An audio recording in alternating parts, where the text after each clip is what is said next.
Bismillahirrahmanirrahim. Assalamualaikum warahmatullahi wabarakatuh. Perkenalkan, nama saya Laode Muhammad Firza Fahrezi, NIM S1S1211030. Jadi pada kali ini saya akan menjelaskan mengenai mata kuliah sistem operasi dengan judul proses dan penjadwalan, di mana subbab yang saya akan bahas itu adalah konsep proses. Nah, sebelum kita melangkah lebih jauh mengenai konsep proses ini, pertama kita harus mengerti apa yang dimaksud dengan proses. Jadi proses didefinisikan sebagai program yang sedang dieksekusi. Menurut Silberschatz, proses tidak hanya sekedar suatu kode program atau text section, melainkan meliputi beberapa aktivitas yang bersangkutan seperti program counter dan stack. Sebuah proses juga melibatkan stack yang berisi data sementara, parameter fungsi atau metode, return address, dan variabel lokal, dan data section yang menyimpan variabel-variabel global. Menurut Tannenbaum juga berpendapat bahwa proses adalah sebuah program yang dieksekusi yang mencakup program counter, register, dan variabel di dalamnya. Jadi ini adalah definisi dari proses dan beberapa pandangan orang mengenai definisi proses tersebut. Lanjut, diagram status proses. Nah, di dalam suatu proses pasti ada namanya diagram.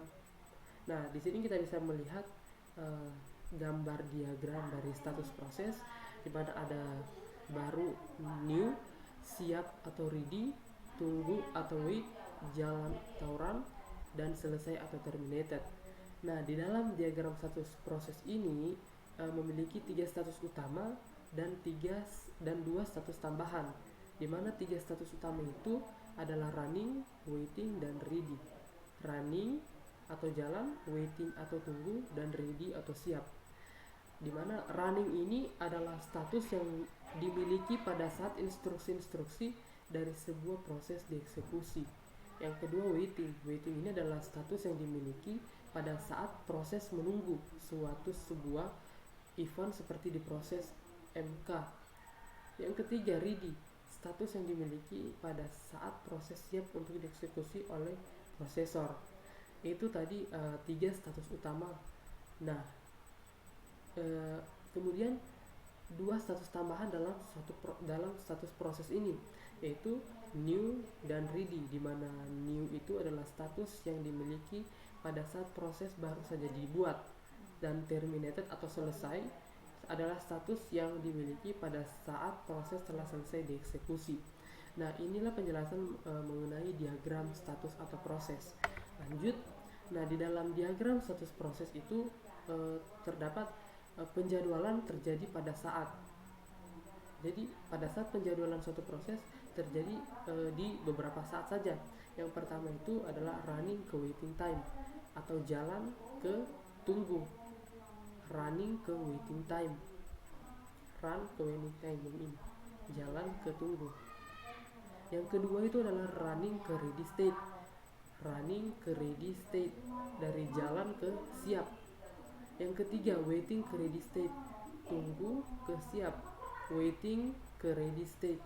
Dan yang keempat adalah terminated atau selesai. Lanjut, nah di dalam proses control block berisikan banyak bagian dari informasi yang berhubungan dengan sebuah proses yang spesifik, termasuk hal-hal di bawah ini. Yang pertama ada yang namanya status proses.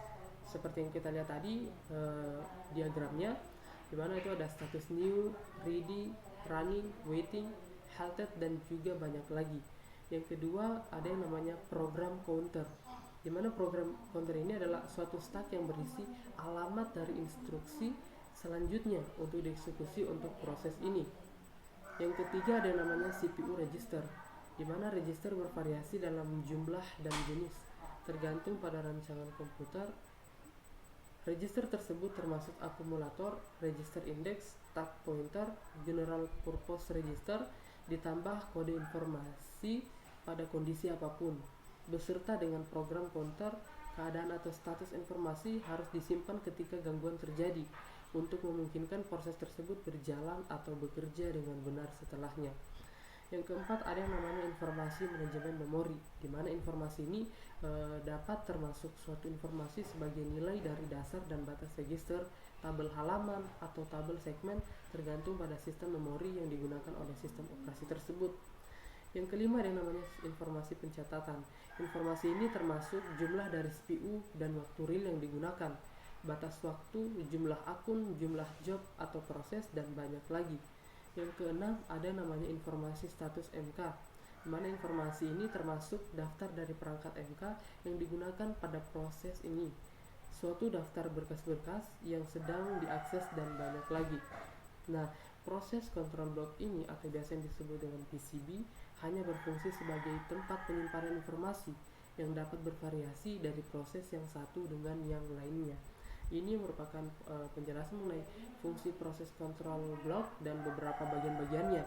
Nah, lanjut untuk kesimpulannya, yang pertama adalah sebuah proses adalah suatu program yang sedang dieksekusi. Yang kedua, proses lebih dari sebuah kode program, tetapi juga mencakup program counter, stack, dan sebuah data section. Yang ketiga, dalam pengeksekusiannya, sebuah proses juga memiliki status yang mencerminkan keadaan dari proses tersebut. Status yang keempat, status tersebut mungkin menjadi satu dari 5 status berikut. Ada new, ready, running, waiting, dan terminated. Jadi yang terdapat pada nomor 3 itu berkaitan dengan nomor 4. Dalam pengeksekusiannya, sebuah proses juga memiliki status yang mencerminkan keadaan dari proses tersebut. Nah, dalam status dalam proses tersebut ini yang dimaksud seperti new, ready, running, waiting, atau terminated. Yang kelima yaitu proses. Proses direpresentasikan dengan PCB yang menyimpan segala informasi yang berkaitan dengan proses tersebut. Berikut ini adalah kesimpulan dari bacaan dari presentasi saya di atas. Nah, kita masuk di salah satu contoh bentuk proses. Ada yang namanya FCFS atau biasa disebut first come first served. Di sini kita sudah lihat gambar P1, P2, dan P3. Di sini ada keterangannya bahwa waktu tunggu P1 adalah 0. Waktu tunggu P1 adalah 0, waktu tunggu P2 adalah 24, dan waktu tunggu P3 adalah 27. Di mana waiting time rata-rata dari P1, P2, dan P3 adalah 17 meter second, 17 ms. Nah, untuk P1 waktu menggunakan dari 0 ditambah 24, sedangkan dari P2 24 ditambah berapa yang hasilnya itu 27, berarti selisihnya adalah 3. Sedangkan yang di P3 juga selisihnya adalah 3, jadi 27 tambah 3. Nah, untuk turnaround time-nya itu adalah 27 ms. Nah, untuk kesimpulan dari ini, yang pertama itu adalah waktu pemrosesan tergantung proses mana yang duluan dieksekusi. Berdasarkan gambar di sini, kita bisa melihat yang dieksekusi duluan adalah P1, P2, lalu P3. Namun di beberapa contoh lain, kadang P2 duluan yang dieksekusi, lalu P3 baru P1. Kadang juga P3 duluan, P2, P1. Jadi waktu pemrosesan tergantung proses mana yang duluan dieksekusi. Seperti yang kita lihat di sini, P1 dulu, P2 baru P3. Lalu yang kedua, ada kemungkinan ada proses yang terlalu lama menunggu. Seperti yang kita lihat pada gambar tersebut, di mana P1 ini waktu tunggunya tuh sangat lama. Ada kemungkinan ada proses yang terlalu lama menunggu. Waktunya itu dari 0 sampai 24. 0 sampai 24 itu untuk prosesnya itu cukup lumayan lama. Jadi ada kemungkinan ada proses yang terlalu lama menunggu. Nah, itu dari salah satu contoh sebuah proses. Nah, mungkin itu saja yang bisa saya sampaikan. Kurang dan lebihnya mohon dimaafkan. Wassalamualaikum warahmatullahi wabarakatuh.